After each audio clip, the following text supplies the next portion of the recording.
এই মুহূর্তে যে খবরের দিকে নজর রাখবো, ভোটের আগে বিভিন্ন গেস্ট হাউসে বহিরাগতরা থাকছে এমনটাই অভিযোগ সামনে আসছে। বিধাননগর পূর্ব থানা পুলিশ এই মুহূর্তে তদন্ত করছে। আপনাদের জানিয়ে রাখি, তৃণমূল দাবি করছে যে বিভিন্ন গেস্ট হাউসে, সল্টলেকের একটি গেস্ট হাউসে বেশ কয়েকজন বহিরাগত রয়েছে। বিধাননগর পূর্ব থানায় খবর দেওয়া হলে পুলিশ তদন্তে নামে। গেস্ট হাউসে 8 জন রয়েছেন, ছত্তিশগড় ওড়িশা থেকে এসছেন তারা, জানিয়েছেন গেস্ট হাউস কর্তৃপক্ষ। বিজেপির তরফে এই গেস্ট হাউস বুক করা হয়েছে। 17 তারিখ থেকে ওই 8 জন এসে রয়েছেন, দাবি গেস্ট হাউস কর্তৃপক্ষের।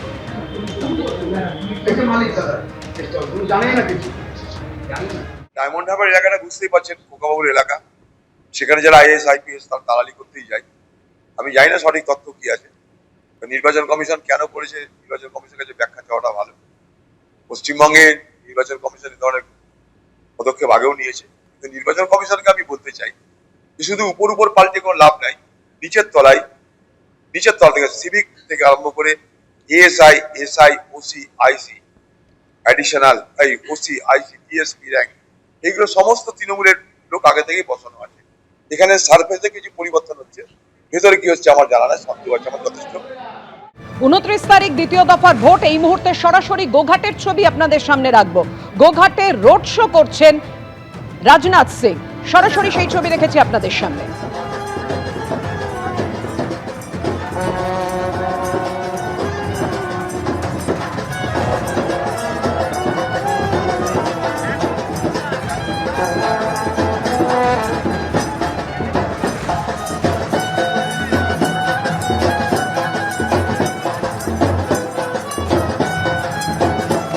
নির্বাচনী প্রচারে রাজনাথ সিং এই মুহূর্তে রোড শো করছেন গোঘাটে। আপনারা দেখতে পাচ্ছেন সরাসরি সেই ছবি।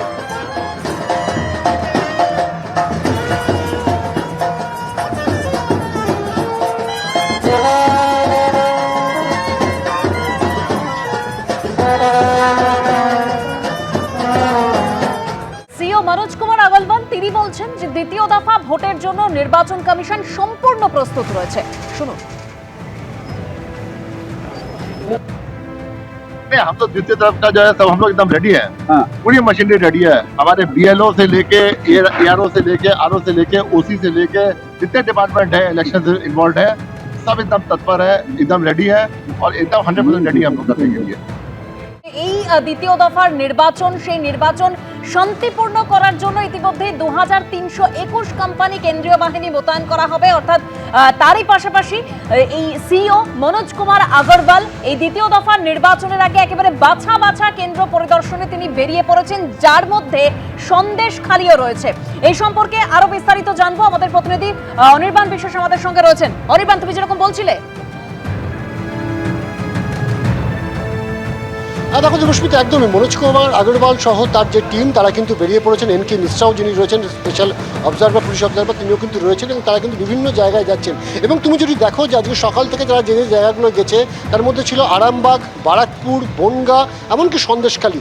এই যে 4টি জায়গায় আজকে তারা ঘুরছেন, প্রত্যেকটি জায়গায় কিন্তু অতীতের যে লোকসভা বা বিধানসভা নির্বাচন, সেই বিধানসভা নির্বাচনগুলিতে কিন্তু হিংসার ঘটনা ঘটেছে। কোথাও গুলি চলেছিল, কোথাও মৃত্যুর ঘটনা ঘটেছিল, কোথাও বোমাবাজি হয়েছিল।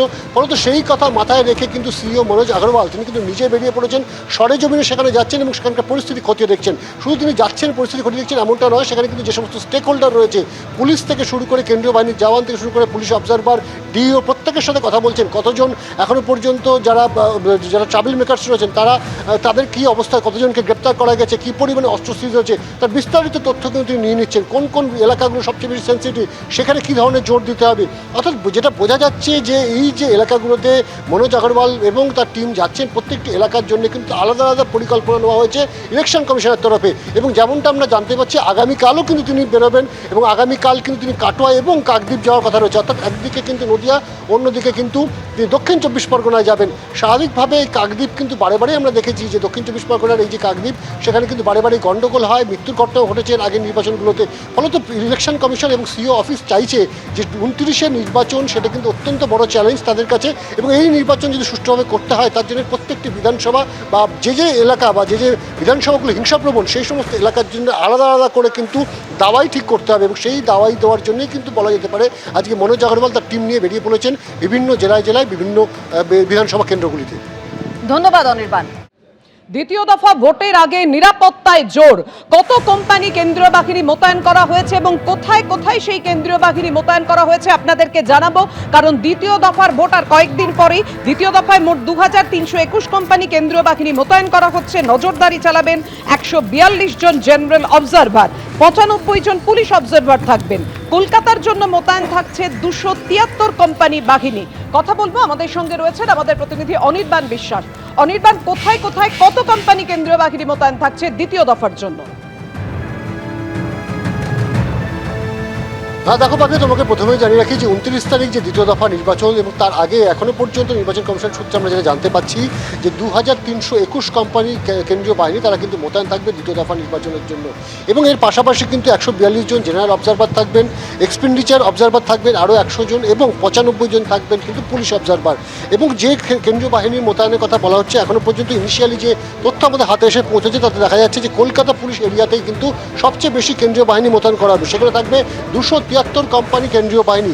এরপরই যদি দেখা যায় তাহলে কিন্তু পূর্ব বর্ধমান, সেখানে থাকবে 260 কোম্পানি কেন্দ্রীয় বাহিনী। এবং হুগলি রুরাল, যেটা কিন্তু অত্যন্ত গুরুত্বপূর্ণ, হুগলি রুরাল এরিয়া, সেখানে কিন্তু 234 কোম্পানি কেন্দ্রীয় বাহিনী। ঠিক এরকমভাবে কিন্তু একাধিক জায়গা রয়েছে যেখানে কিন্তু প্রচুর সংখ্যায় কেন্দ্রীয় বাহিনী মোতায়েন করা হবে। মূলত কমিশন যেটা চাইছে যে দ্বিতীয় দফায় কিন্তু অবাধ এবং সুষ্ঠু নির্বাচন, সেই নির্বাচন করবার জন্য যা যা প্রয়োজনীয় পদক্ষেপ নেওয়ার প্রয়োজন সেই প্রয়োজনীয় পদক্ষেপ নেওয়া হবে। তবে কমিশন সূত্রে এটাও খবর যে প্রথম দফা নির্বাচন যতটা সহজে কমিশন উদ্যোগ নিতে পেরেছিল, দ্বিতীয় দফার ক্ষেত্রে কিন্তু যথেষ্ট চ্যালেঞ্জ রয়েছে। কারণ যে সমস্ত এলাকায় আজকে ইলেকশন কমিশনের তরফ থেকে নজর দেওয়া হচ্ছে সেই সমস্ত এলাকায় কিন্তু প্রায় হিংসা কবলিত এলাকা এক এক সময়, এবং আগের নির্বাচন অর্থাৎ লোকসভা নির্বাচন বা বিধানসভা নির্বাচনে সেই সমস্ত এলাকায় কিন্তু হিংসার অভিযোগ রয়েছে বা হিংসা হয়েছে। সেই কথা মাথায় রেখেই কিন্তু দ্বিতীয় দফার যে নির্বাচন হতে চলেছে 142 আসনে, সেই জন্য কিন্তু আলাদা আলাদা স্ট্র্যাটেজি নেওয়া হচ্ছে। এবং তুমি জানো আজ সকাল থেকে কিন্তু মনোজ কুমার আগরওয়াল যিনি সিইও, তিনি কিন্তু বিভিন্ন জেলায় জেলায় ঘুরছেন, বিভিন্ন বিধানসভা এলাকায় ঘুরছেন আজকে সকাল থেকে। এবিপি আনন্দ, এগিয়ে থাকে, এগিয়ে রাখে।